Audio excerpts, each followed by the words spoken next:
2년 한 달 만에 다시 왔습니다. 제가 현재 멤피스의 하링 스쿨 오브 티올로지에 이번 학기에 있는데, 이제 학기는 거의 끝나고 이번 추수감사절기를 지나면 아마 파이널 이그잼 마지막 시험만 남겨놓은 상태에서 왔습니다.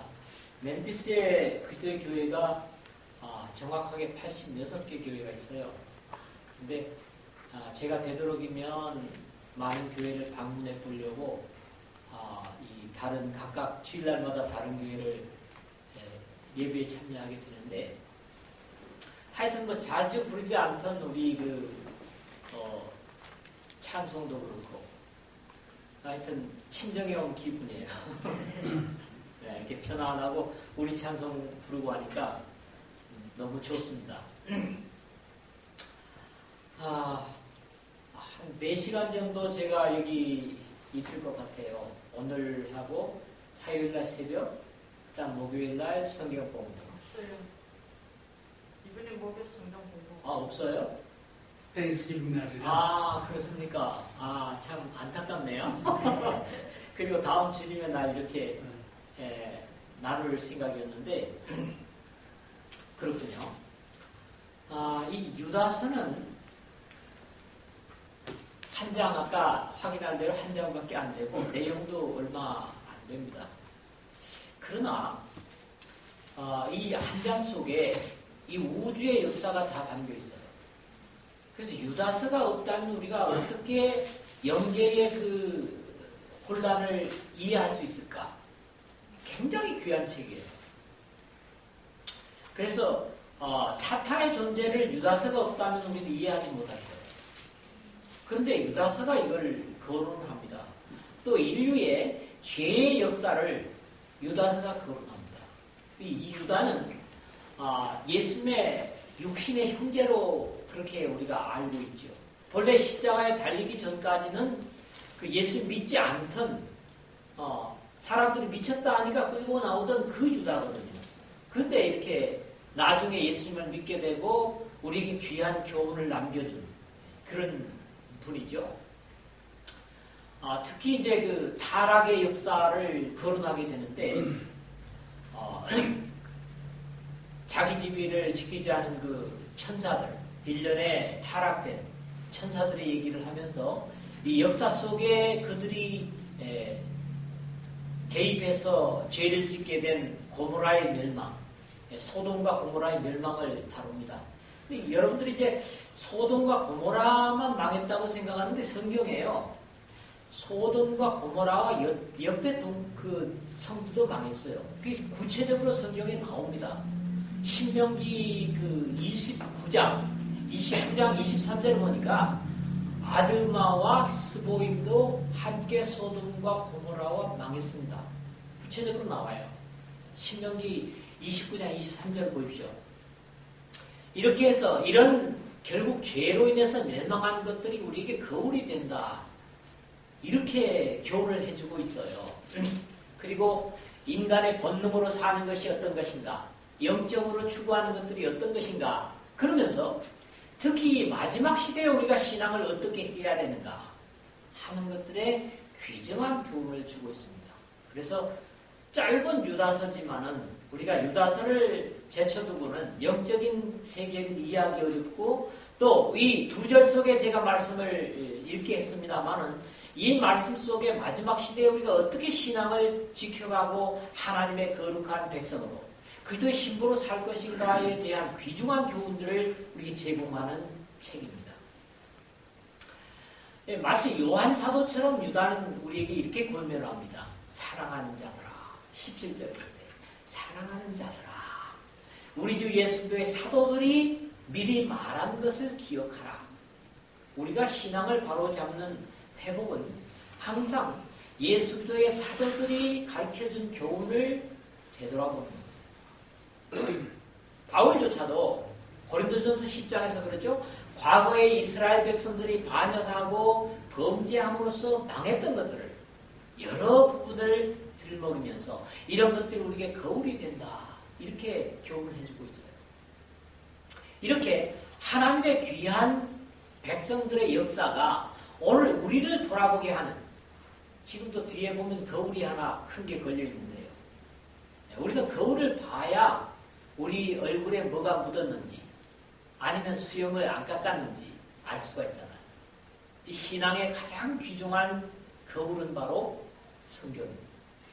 사도들을 통해서, 사도들이 미리 말한 것, 이런 것들이 미리 우리에게 알려졌다고 하는 것들이 얼마나 귀중한가, 그런 걸 일깨워줍니다. 그러면서 그 미리 말한 게 뭐냐? 18절에 얘기돼요. 18절에 오늘 바로 읽은 바로 앞입니다. 18절을 다 같이 읽을까요? 시작. 그들이 너희에게 말하기를 마지막 때에 자기의 경건치 않은 정욕대로 행하며 조롱하는 자들이 있으리라 하였나니. 이게 누가 한 얘기라고요? 유다. 사도들이. 네, 사도들이 미리 한 말씀이라는 거예요. 그러면서 마지막 때를 얘기합니다. 마지막 때. 자, 마지막 때면 사람들이 경건을 점점 잃을 것이다. 이렇게 얘기합니다. 경건은 뭡니까? 하나님을 닮는 것들입니다. 이 시대가 흐를수록 신앙의 경건은 점점 잃고 있습니다. 예수님 오실 때가 가까울수록 경건은 점점 잃어가게 되어 있습니다. 이게 사도들이 미리 우리에게 일러준 거예요. 그러므로 신앙의 사람들이 가장 중요한 게 뭐냐? 경건을 지켜가는 거예요. 뭐라고요? 경건을 지켜가는 것이다. 자, 시대는 점점 경건을 잃어가요. 그러면 경건과 반대되는 게 뭐냐? 정욕이에요. 이게 경건하지 않은 뭐요? 정욕대로니까요. 정욕이라는 게 뭡니까? 우리 육신이 원하는 거예요.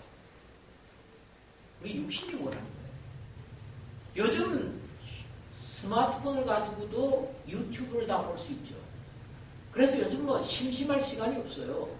근데 어떤 것들은 유튜브가 우리에게 굉장히 유익한 것들을 알려주기도 해요. 그럼에도 불구하고 이 SNS라는 것은 우리 영적으로 대단히 불이익을 주는 것들이 많습니다. 이런 것들을 우리가 구분을 해야 돼요. 그런데 그 유튜브를 보더라도, 그거 하나를 보더라도 경건을 위해서 보는가? 아니면 육신의 만족을 위해서 보는가? 여기에 따라서 사실은 우리의 신앙 상태를 점검할 수 있는 거예요. 마지막 시대가 될수록 우리는 점점 경건을 잃어가고 정욕적인 대로 흐른다. 그래서 만약에 육신이 원하는 것을 여러분들이 더 따른다고 하면 아하, 내가 정욕대로 행하고 있구나. 이런 간단한 진단을 할 수가 있습니다. 텔레비전을 보는 것도 그렇고 성경과 텔레비전을 두고 어느 것을 내가 더 사랑하는가. 이게 어쩌면 우리의 사실적인 모습을 진단하는 그런 시금석이 될 수도 있어요. 그 다음에 조롱하는 자들이 있으리라 그렇게 말합니다. 경건하지 않고 정욕대로 행하면 그걸로 끝나는 게 아니라 경건하게 살려고 하는 사람들을 조롱해요. 우리는 사실 이렇게 사람이 많은 게 중요하지 않다고 생각합니다. 저는 그렇게 믿어요. 왜요? 예레미야서 5장입니까? 예루살렘 거리로 다녀보라. 내가 의인 한 사람을 찾으면 이 성을 멸하지 않을 것이라고 했습니다. 한 사람의 의인이 이렇게 중요합니다. 저는 이제 이 멤피스에 있는 되도록이면 좀 그 학교하고 연결되어 있는 그런 이제 교회들을 다니고 있어요. 근데 가장 가까이는 화이트 스테이션이라고 하는 기도 교회가 있고, 또 조금 더 멀리는 젊은 타운 처치 크라이스트라는 데 있어요. 그런데 이 젊은 타운이 화이트 스테이션보다는 좀 규모가 커요, 사람으로. 근데 신앙적인 자세는 이 교회가 달라요. 다녀보니까 다르더라고요. 네. 오히려 많은 젊은 타운 교회가 더 따뜻하고 그리고 성서적이에요. 네. 그리고 그보다 큰 교회가 있는데 하일랜드 처치 오브 크라이스트예요. 거기는 제가 2004년도에 왔을 때 벌써 2,000명이 모이는 교회라고 했습니다. 그런데 이런 교회들보다도 제가 여기 더 따뜻하게 느끼는 게 뭐예요? 같은 언어를 사용하고 또 같은 얼굴들이고 그러니까 그렇겠죠.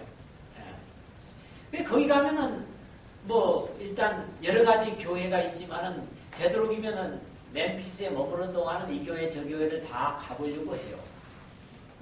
그러나 하나 우려하는 건 있어요.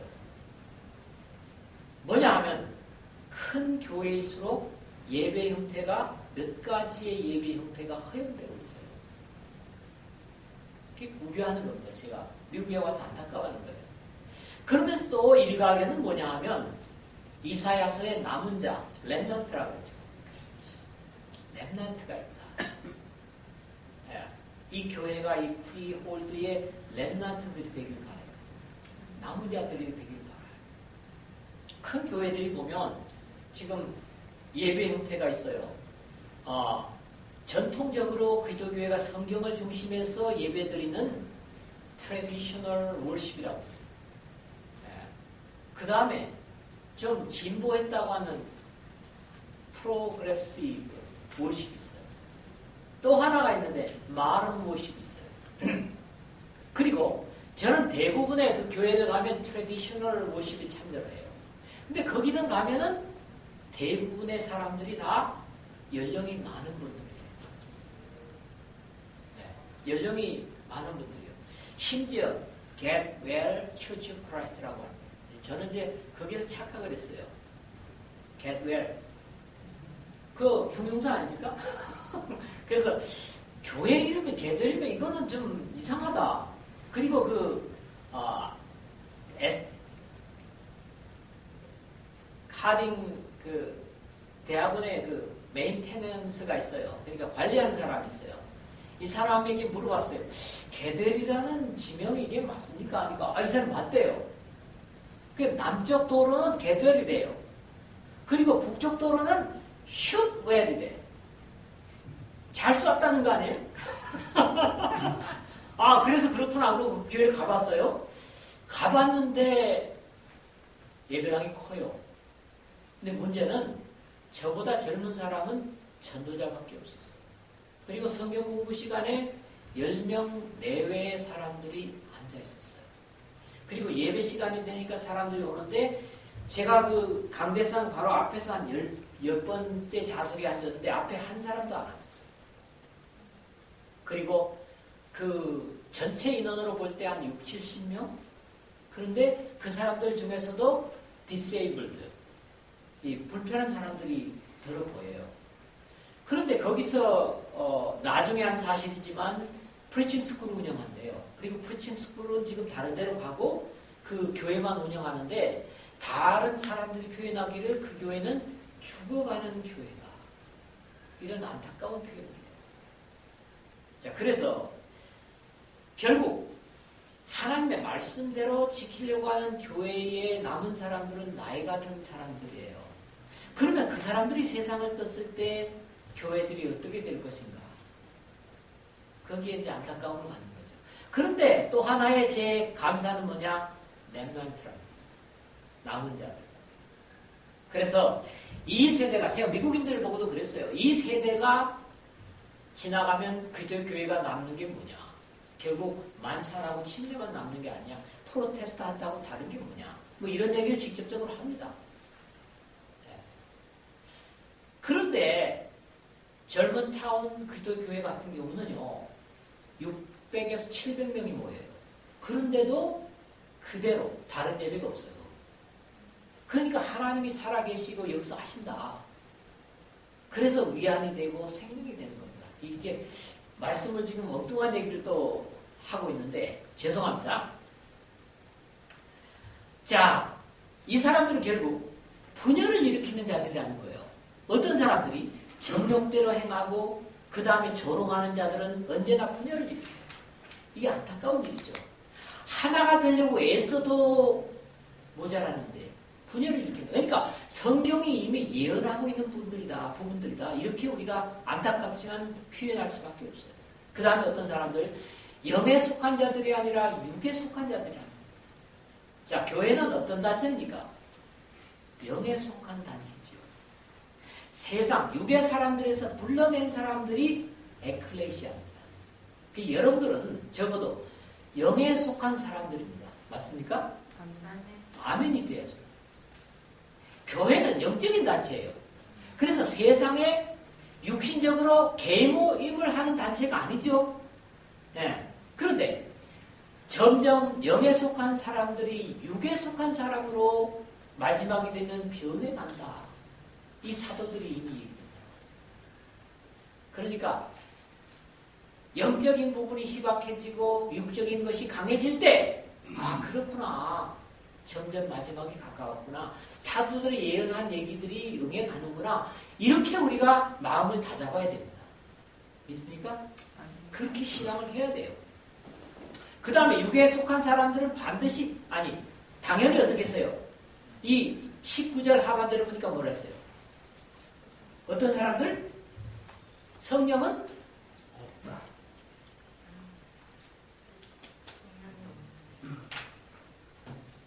교회의 비극은 교회를 동력을 주고 움직이는 성령이 역사하지 않는 겁니다.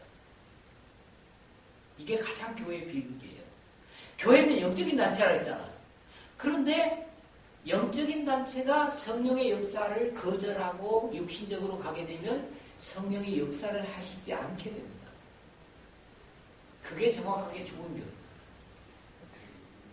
자, 이 마지막 시대에 사도들이 경험해 준 대로 하나님의 말씀을 팽개치고 사람이 좋아하는 것들이 얼마나 더 왕성해집니까?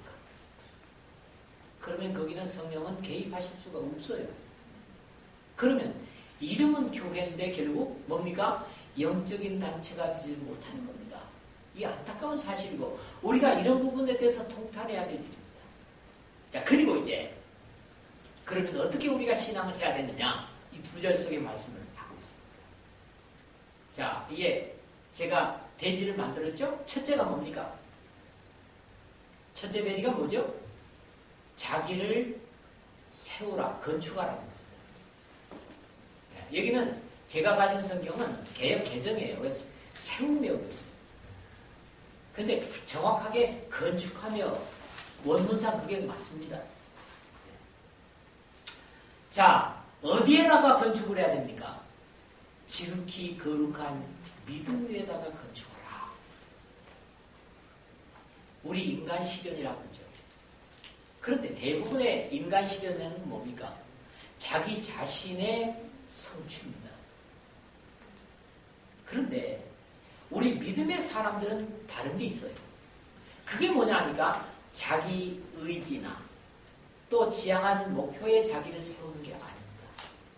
왜? 이미 자신은 부정됐기 때문이에요. 아까도 그 침례 얘기하면서 그 회개라는 메타노이아라는 말을 했어요.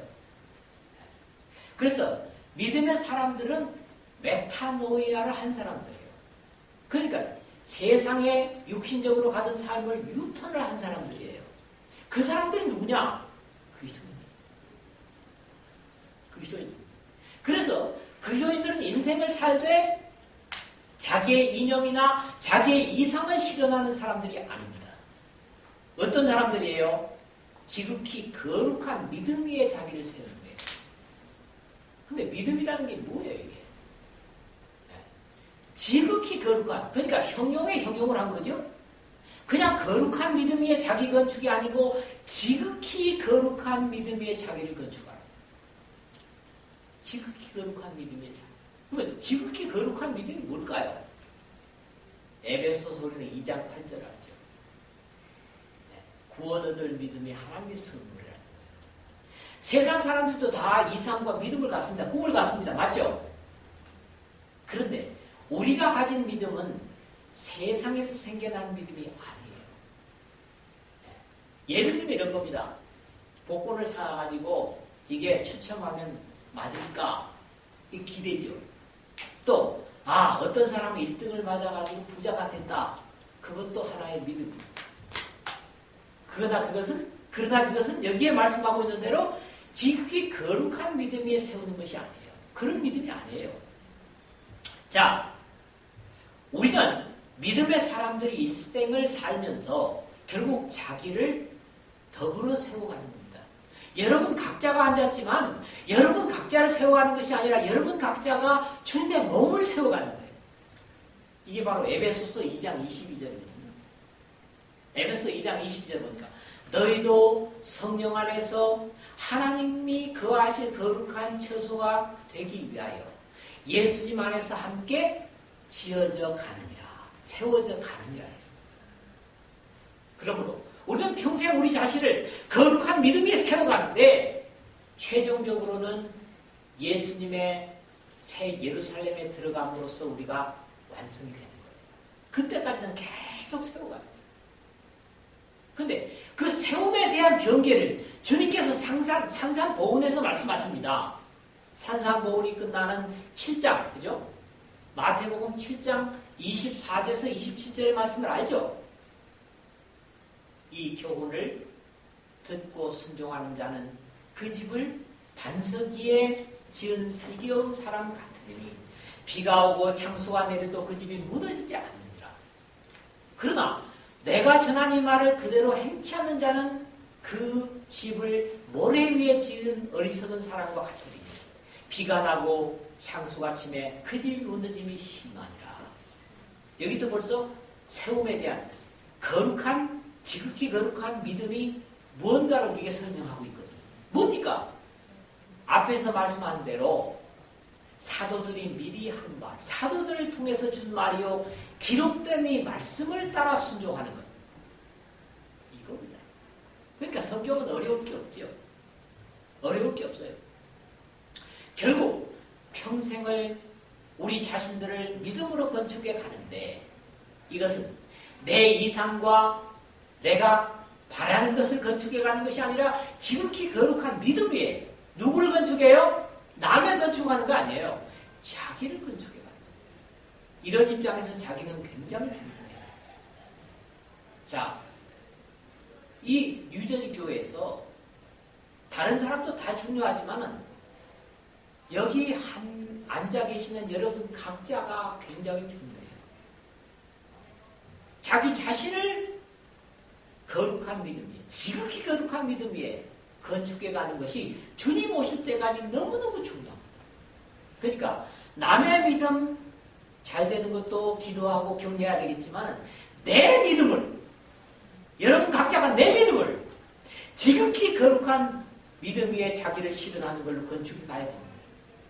믿습니까? 두 탑을 틀립니다.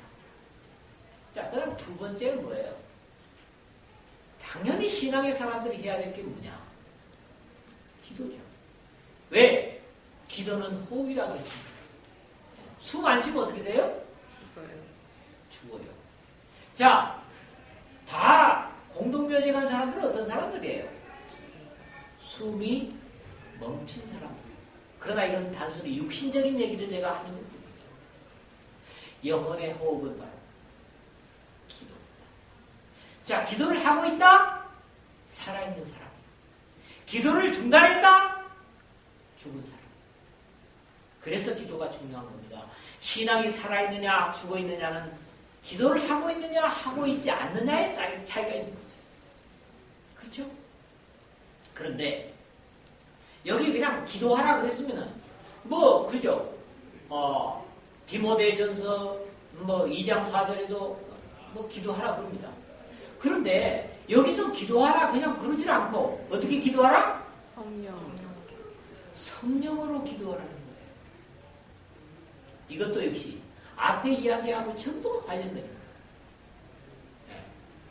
우리는 기도를 열심히 한다고 합니다. 그런데 전부가 그 기도의 제목이 육신에 따른 겁니다. 우리 건강을 위해서 기도해야 되죠?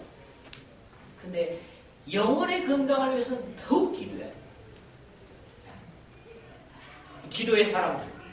기도의 호흡을 계속하되 어떻게 기도를 해야 되느냐 하니까 성령으로 기도하라. 이런 당부를 하고 있습니다. 지난번에 제가 와서 아마 기도를 어떻게 해야 되는 거에 대한 기도 시간의 경계를 드렸던 걸로 알아요.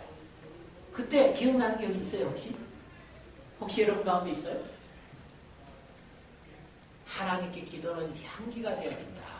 그런 말씀을 드린 것 같은데. 네.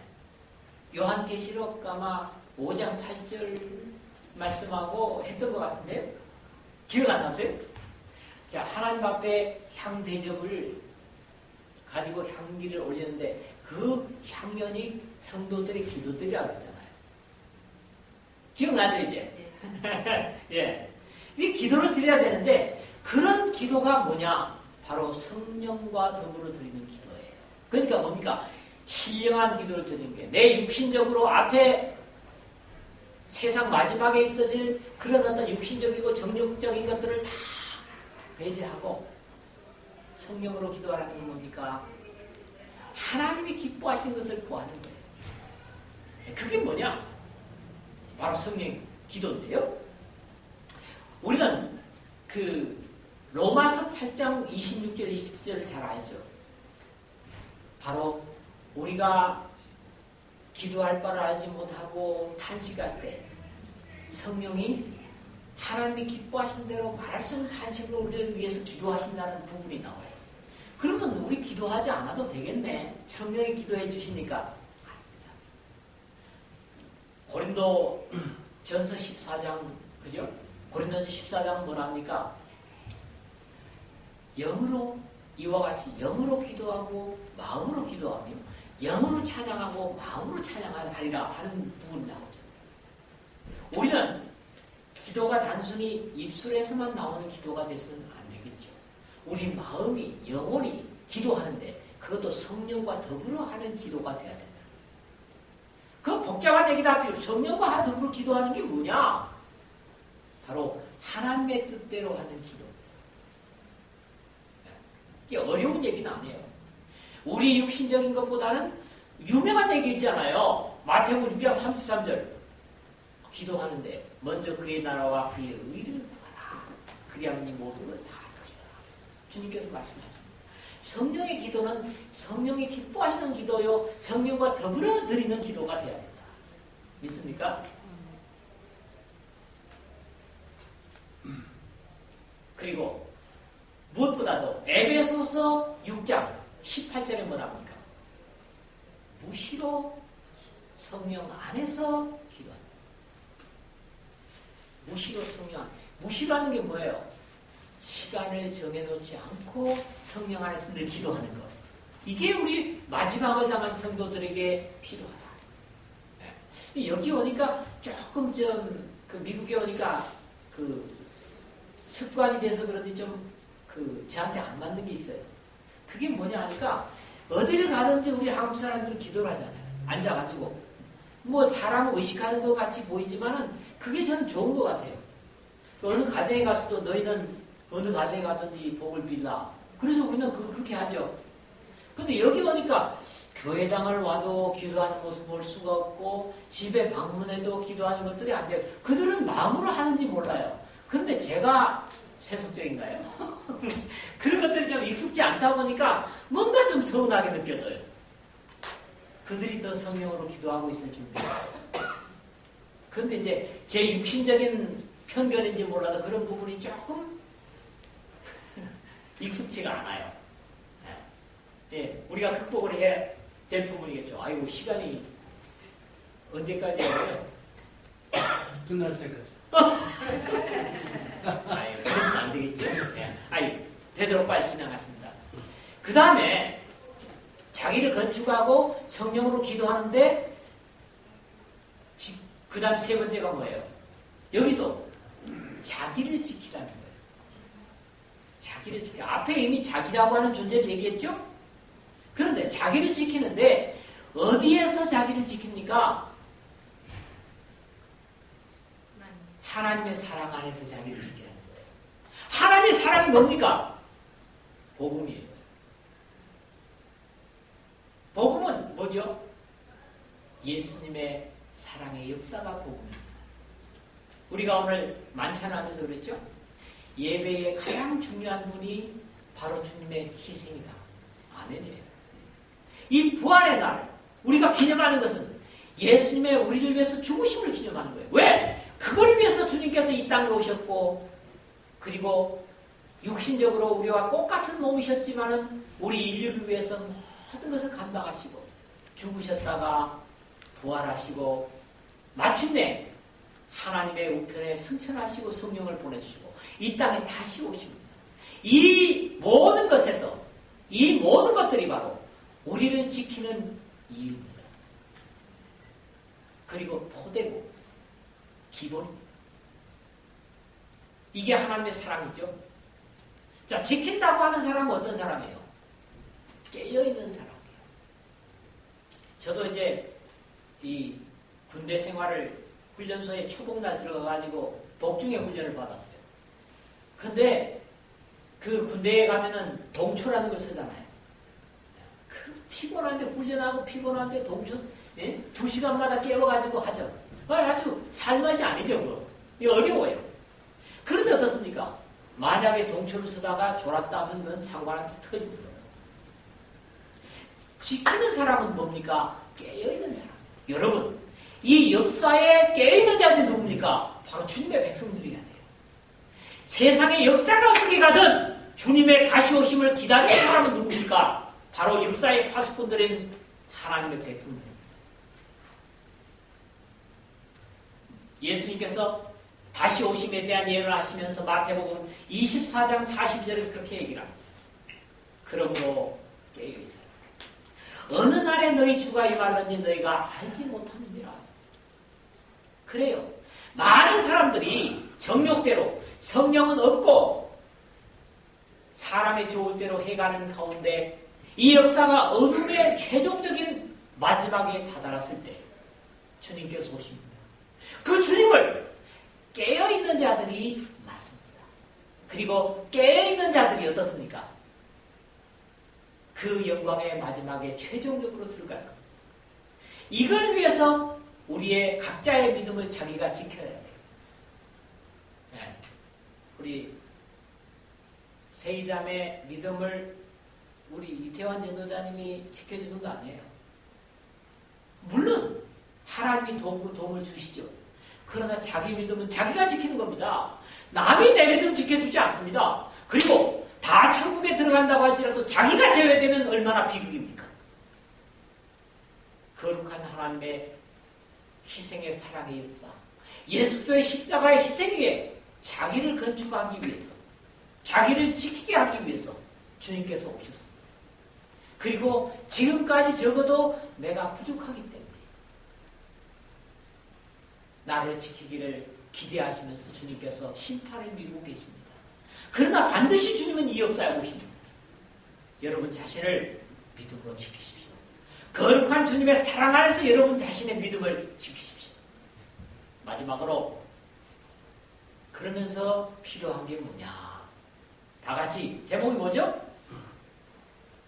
네 번째 소지가 뭐죠? 그리스도의 긍휼을 기다리라. 긍휼을 기다리라. 자, 하나님의 긍휼이 얼마나 큰지 몰라요. 하나님의 긍휼 때문에 저도 여기에 있습니다. 저는 이 고백할 수밖에 없어요. 하나님의 긍휼이 없으셨다면 저는 이미 망해도 한참 망하고 세상에 빠져도 한참 빠질 사람. 근데 하나님의 긍휼 때문에 제가 있어요. 그런데 이 하나님의 백성된 우리가 어쩌면 긍휼이 모자라요. 긍휼이 모자라요. 우리가 긍휼을 가지고 주님의 긍휼을 기대해야 되겠죠. 나는 남을 용서하지 못하면서 남의 용서를 바란다면, 하나님의 용서를 바란다면 이건 어떤 거예요? 앞뒤가 안 맞는 거예요. 그래서 우리는 하나님의 긍휼을 입은 자들이지만 영생에 이르도록 우리 주 예수 그리스도의 긍휼을 기다리라. 그렇게 말씀합니다. 영생에 이르도록. 그러니까 이 세상을 제가 떠날 때까지 제 예수님의 긍휼을 기다릴 필요가 있어요. 주님의 긍휼을 마지막에 최종적으로 긍휼을 입을 때까지 긍휼을 기다리는 거예요. 이게 또 믿음 생활입니다. 그래서 주님께서 나를 긍휼히 여기시는 것처럼 옆에 지체들을 불쌍히 여길 수 있어야 돼요. 긍휼이 필요 없는 사람 세상에 없습니다. 여기도 그럴 거예요. 제가 긍휼이 필요하다면 여러분도 긍휼이 필요하겠죠. 네. 그런데 결국 영생에 이르도록 우리 주 예수 그리스도의 긍휼을 기다리라. 이 마지막에 그렇게 말씀합니다. 죄와 상관없이 자기를 바라는 자들에게 두 번째 나타나실 주님. 히브리서 9장 28절이죠. 예수님께서 처음에 오신 것은 죄인들을 구원하러 오셨습니다. 그러나 두 번째 오시는 주님은 죄와는 상관없이 오십니다. 왜요? 의인들을 건져서 영광에 들어가기 위해서 오시기 때문에. 두 번째 오시는 예수님은 사실은 죄와 상관없이 오세요. 첫 번째 오신 주님은 죄를 해결하기 위해서 오셨고 그 일을 이미 완성하셨기 때문에 두 번째 오시는 예수 그리스도는 이제 더 이상 죄를 가진 사람은 소망이 없어요. 또 보세요. 로마서 15장, 아까 15장 말씀하셨나요? 15장 13절에 보니까 우리에게 소망이 계속 가능한 것도 성령의 능력으로만 가능합니다. 앞에 성령으로 기도하라 그랬죠. 우리에게 소망을 끝까지 세상이 어떻게 변해가든지 소망을 가질 수 있는 것도 바로 성령의 능력으로 가능합니다. 그래서 우리는 이 로마서 15장 13절을 참 좋아하는 거거든요. 귀하거든요. 그 하반절에 성령의 능력으로 소망이 넘치게 하시기를 원합니다. 여러분, 믿음의 사람들이 소망을 가질 수 있는 건 세상에 없습니다. 세상은 점점 믿음의 사람들의 소망을 갉아먹습니다. 상하게 만듭니다. 그런데 성령의 능력만 믿음의 사람들의 소망을 넘치도록 만듭니다. 그렇죠. 그렇기 때문에 우리는 그리스도의 긍휼을 지속적으로 기대하고 마지막까지도 긍휼을 기대하면서 옆에 지체들의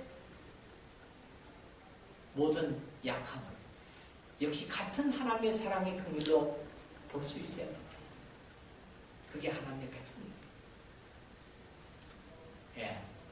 얘기를 제가 좀 많이 빗나갔습니다만 이게 마지막 시대에 우리 그리스도인으로 남은 자, 렘넌트들의 어떤 삶의 자세입니다. 네 가지를 여러분들이 오늘부터 꼭 기억해 주시길 바라요.